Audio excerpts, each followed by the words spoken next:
Matthew 14, verses 1 to 36. At that time, Herod the Tetrarch heard the report concerning Jesus and said to his servants, "This is John the Baptizer. He is risen from the dead. That is why these powers work in him." For Herod had laid hold of John and bound him and put him in prison for the sake of Herodias, his brother Philip's wife. For John said to him, "It is not lawful for you to have her."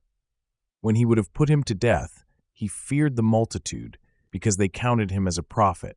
But when Herod's birthday came, the daughter of Herodias danced among them and pleased Herod.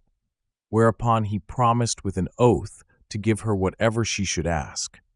She, being prompted by her mother, said, "Give me here on a platter the head of John the Baptizer."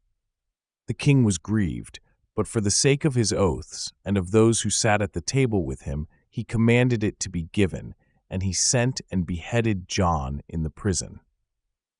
His head was brought on a platter and given to the young lady, and she brought it to her mother. His disciples came and took the body and buried it, and they went and told Jesus. Now when Jesus heard this, he withdrew from there in a boat to a deserted place apart. When the multitudes heard it, they followed him on foot from the cities. Jesus went out, and he saw a great multitude. He had compassion on them and healed their sick. When evening had come, his disciples came to him, saying, "This place is deserted, and the hour is already late. Send the multitudes away, that they may go into the villages and buy themselves food." But Jesus said to them, "They don't need to go away. You give them something to eat." They told him, "We only have here 5 loaves and 2 fish." He said, "Bring them here to me." He commanded the multitudes to sit down on the grass, and he took the 5 loaves and the 2 fish, and looking up to heaven, he blessed, broke, and gave the loaves to the disciples, and the disciples gave to the multitudes. They all ate and were filled. They took up 12 baskets full of that which remained left over from the broken pieces. Those who ate were about 5,000 men, in addition to women and children. Immediately, Jesus made the disciples get into the boat and to go ahead of him to the other side, while he sent the multitudes away. After he had sent the multitudes away, he went up into the mountain by himself to pray. When evening had come, he was there alone. But the boat was now in the middle of the sea, distressed by the waves, for the wind was contrary. In the 4th watch of the night, Jesus came to them, walking on the sea.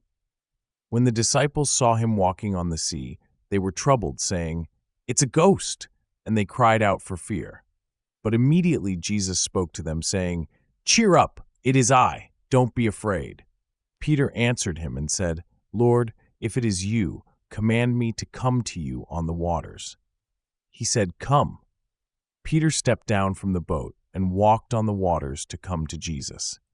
But when he saw that the wind was strong, he was afraid, and beginning to sink, he cried out, saying, "Lord, save me." Immediately Jesus stretched out his hand, took hold of him, and said to him, "You of little faith, why did you doubt?"